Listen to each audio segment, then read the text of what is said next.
বাদ দেন তো দেখি খেয়ের আগা ডোগা দাঁড়া দৌড়া কিচ্ছু রাখতাম না। খিদা লাগলে রাগ উঠে যায়। খেয়ের আহ্লাদের জামাই, আদরের ছেলে মেয়ে, পিয়ারে মা বাবা, স্নেহের ভাই বোন, কোনো কিছুই ভালো লাগে না। আগে খিদা লাগছে খাই, তো রান্না তো নাই। ভাবছিলাম যে ফুলাটারে বিয়ে করামো, ফুলা বিয়ে করলে বউ রান্দা তৈব, তারপরে খাম। বাবারই বাবা, এখন যে যুগ পড়ছে ফুলার বউরেই রান্দা খাওয়ান লাগবো।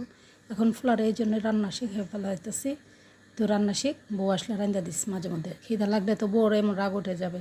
খিদা লাগলে মনে হয় কারে মারমো কারে ধরমো। আগে কী পাই কী রান্না আছে ওটা দেখার সময় নেই, যা সামনে পাই তা দিয়েই খাই। কিন্তু আপনারাও কিন্তু আমার এই মোল্লার দাঁড়া রান্না দেখে উল্টাপাল্টা কোনো কমেন্ট করবেন না। লাইক কমেন্ট করলে করবেন, না করলে নেই। আমার আগে খিদা, মাথা ঠান্ডা রাইখা এখন রান্নার মতো সময় নেই। পেটে প্রচণ্ড খিদা লাগছে, তার যাই সামনে পাইছি তাই আগে কাটে কুটে নিয়ে রান্না বসাই দিছি।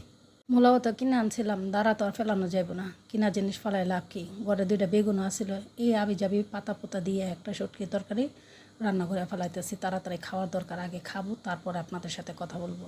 ও আবার তো আপনারা বলবেন যে তেল ছাড়া রান্না, তেল ছাড়া রান্না কিন্তু আমরা ব্রাহ্মণবাড়ির মানুষে খাই। এইভাবে ফার্স্ট মিশালিও অনেক কিছু দিয়ে যখন আমরা শুটকি দিয়ে রান্না করি তখন কিন্তু আর তেলের প্রয়োজন হয় না। তেল ছাড়া একটু ঝাল ঝাল করে দিয়ে দিলাম শুকনো শুটকি, এমনভাবে খাই। কিন্তু ব্রাহ্মণবাড়ির মানুষের এটা একটা গুণ বলতে পারেন যে তেল ছাড়াও রান্না করে খায়। সিজন ছাড়া মূলত এই জন্য জলের পরিমাণটা বেশি দিছি, যাতে করে এই দাঁড়াগুলা ভালো সিদ্ধ হয়।